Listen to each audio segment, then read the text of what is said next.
True Crime Tuesday. Yes, I am uploading this on a Tuesday. Today's case is a solved case. However, it was very highly requested. I know of this case myself. I followed it when it was in the news. And I tried to do solved case more so on my Patreon, but because it was so highly requested, I decided to do it on my channel.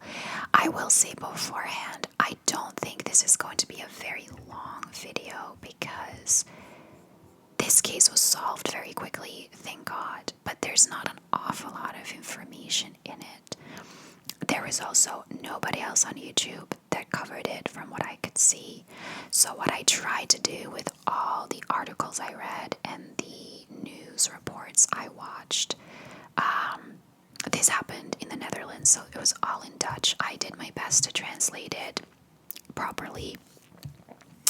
And I created a timeline that I'm going to try to go through day by day to give as much information as I can and make this a somewhat lengthy video. So yeah, let me just get into it. So today's case is the solved case of Anne Faber. So Anne was 25 years old when she went missing on September 29th of 2017 in Utrecht in the Netherlands. She was described by her co-workers as a very ambitious girl. She wanted to become a business leader in the art sector. She wanted to work with theater producers and choreographers. She was also known to have a very great sense of responsibility. So for her to disappear and not alert her family as to where she was very out of the ordinary for her. So on that day, around 5 p.m., she went for a bike ride. She didn't have a specific destination in mind. She just loved cycling. And I just want to say, for the Netherlands, that is extremely common. So the Netherlands is probably the biggest cycling country in the world. Everyone loves cycling and they have an incredible bike infrastructure. So for her to go on just a bike ride, even for a few hours, was so common. It was a bad day, like it was raining. A lot of people said, well, why would she go cycling in the rain? But again, rain never stopped her because she just loved cycling. So at 6:15 p.m., she sent a text to her boyfriend to say that she was at a place called Hollandse Rading, which is about 12 kilometers from her house. We know she left around 5, so she'd been cycling for like an hour and 15 minutes at this point. At that moment, a thunderstorm hit. And just over half an hour later, she sent her boyfriend a selfie posing in the rain. This picture really breaks my heart because it is kind of a fun picture. It is exactly the kind of picture I would take and post on Facebook as if to say, poor me, look how wet I got. I find this picture so heartbreaking to look at afterwards. Police were able to determine from this picture that it was taken at a place called Baren, which at this point meant that she had cycled a good 20 kilometers already. A lot of these paths would have taken her through woods and through various parks. Again, not shady at all. I grew up in Belgium, it's the same. We're a very big cycling country. A lot of money is put into creating a good infrastructure for that, and a lot of really beautiful paths are created through woods and parks and past lakes and historic buildings and stuff like that. So perfectly normal. At 7:50 p.m., her boyfriend sends her a WhatsApp. Now it gets delivered, but the 2 ticks don't turn blue, which means that she didn't read it. And he starts getting increasingly concerned. Her family gets really concerned. And around midnight, her family contacts police. So on Saturday, the next day, Anne had an appointment in Amsterdam, which she missed. So police sends out a missing persons bulletin to the media, and a team is assembled. Her boyfriend had already posted a missing persons report or message on his Facebook on Friday evening, which went viral. Like, it was all over the Netherlands and Belgium. I read about this every day in the Belgian news. The whole country just got very involved in this. The first search that police conducted on that Saturday was in Baren, the place where she took that selfie. But they didn't find anything. On Sunday, police continued searching that area, and they sent police officers along various different paths that she could have possibly cycled on. And they also used a helicopter to search for her with a thermal camera.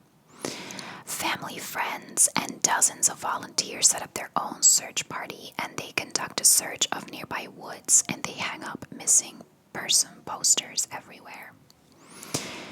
In the meantime, police looked at her phone records and found that her phone pinged last at 7:30 p.m. This gave them a much better idea of what area to search in, and they conducted a large search of the woods around that area. On Tuesday, October 3rd, a passerby finds Anna's coat along a path in a park. Police cordon off the area and conduct a search. And her case that night also appears on a TV show where an additional 35 tips came in from. They had already received over 300 tips at this point. On Wednesday, police and volunteers continued to search the area where her coat was found. Her coat, in the meantime, had been sent to a forensic lab for DNA testing. On Thursday, the search area is expanded, and later that day, her bike is found in a lake in the same park that her coat was also found. They drained the lake, but there was no sign of Anna. On Friday, her bag is also found very close to where her bike was found. At this point, because her bike was found in a lake, everyone knew that this was a crime, and people's hopes of finding her alive dwindled. The search party with police and volunteers continued for the next few days, but nothing else was found.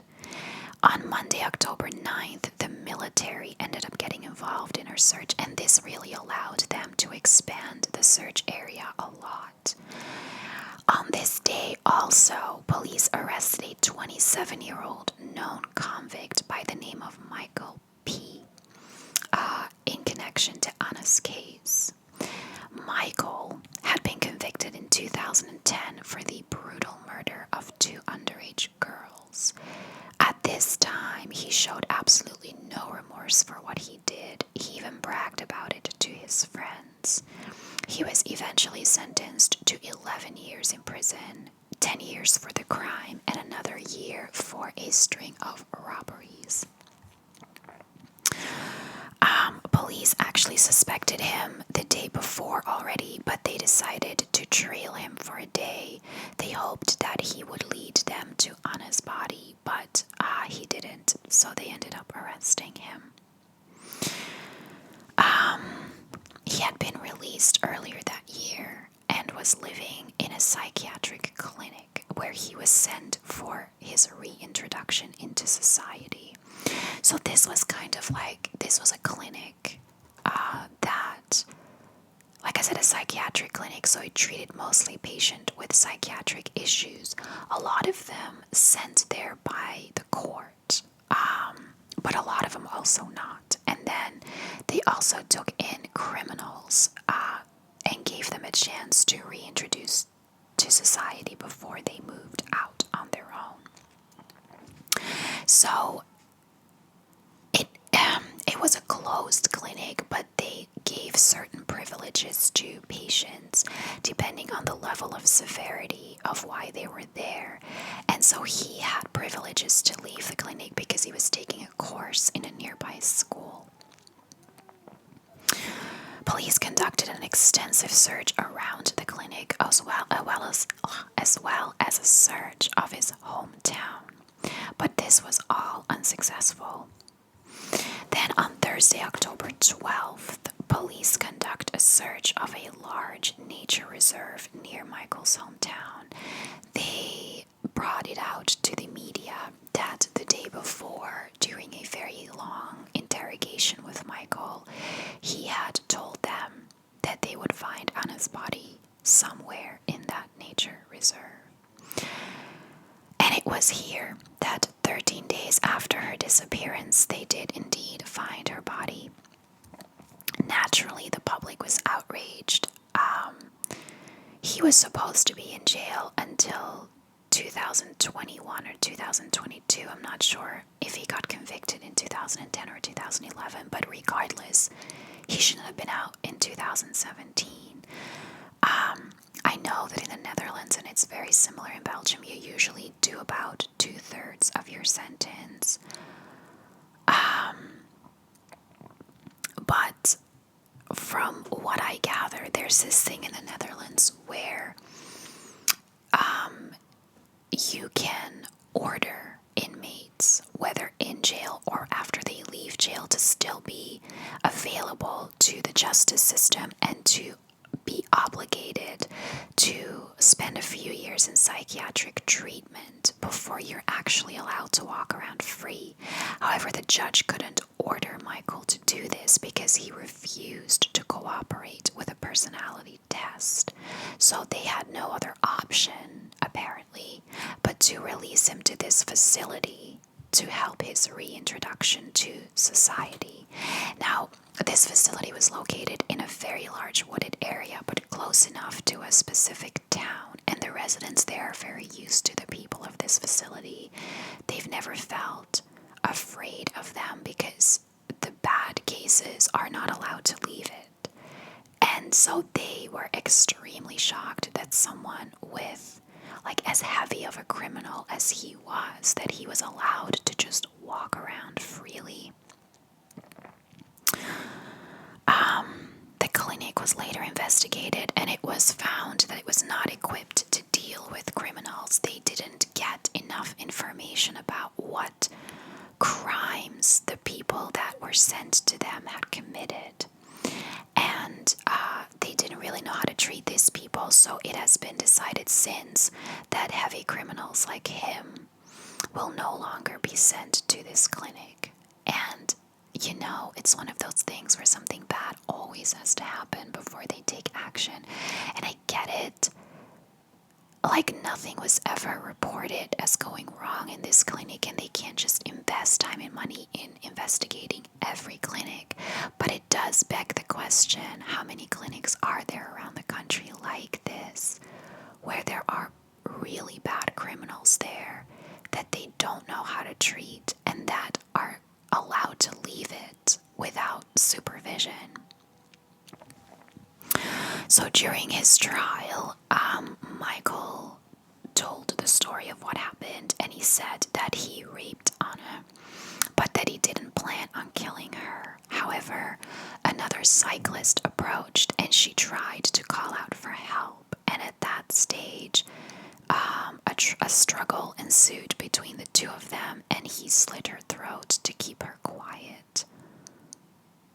So, I don't know if this is true, but according to him, he was planning to let her go, but because she tried to call for help, he killed her. I mean, she was always going to seek out help afterwards, so I find it a weird explanation. In 2018, Michael was sentenced to 28 years in prison. This time with a forced psychiatric treatment. He did appeal his sentence, but in 2019, the appeals court upheld the previously given sentence. During his appeal, he apologized and said that he knows the grief he caused the family and that he is deeply sorry for what he did. But, yeah, I don't think that really mattered to anyone at that point. So this is really all there is. It is very reminiscent of the Julie Van Espen case that I covered about the girl in Belgium. This actually happened before that. But there's so many similarities about a criminal that was walking around freely when he really shouldn't have been. And then just, yeah, they were both on bikes. Both killed. Like it's just, I don't know. I find that it's a very, very similar case. And yeah, I can't say much about it. I'm always outraged when I hear things like this. But yeah, that's all there is in this case. Let me know your guys' opinion in the comments down below, and as always, send me any case suggestions that you have. And if you've suggested a case before and I haven't gotten to it yet, feel free to leave it again in the comments. I went through this spell of where I just forgot to write them down, and I can't find all of them in the comments on my older videos anymore, so don't be afraid to re-request it. I will let you know if I can't for some reason do it, but otherwise just leave it, I'll write it down and get back to it. So thank you as always so much for watching, and I will see you again.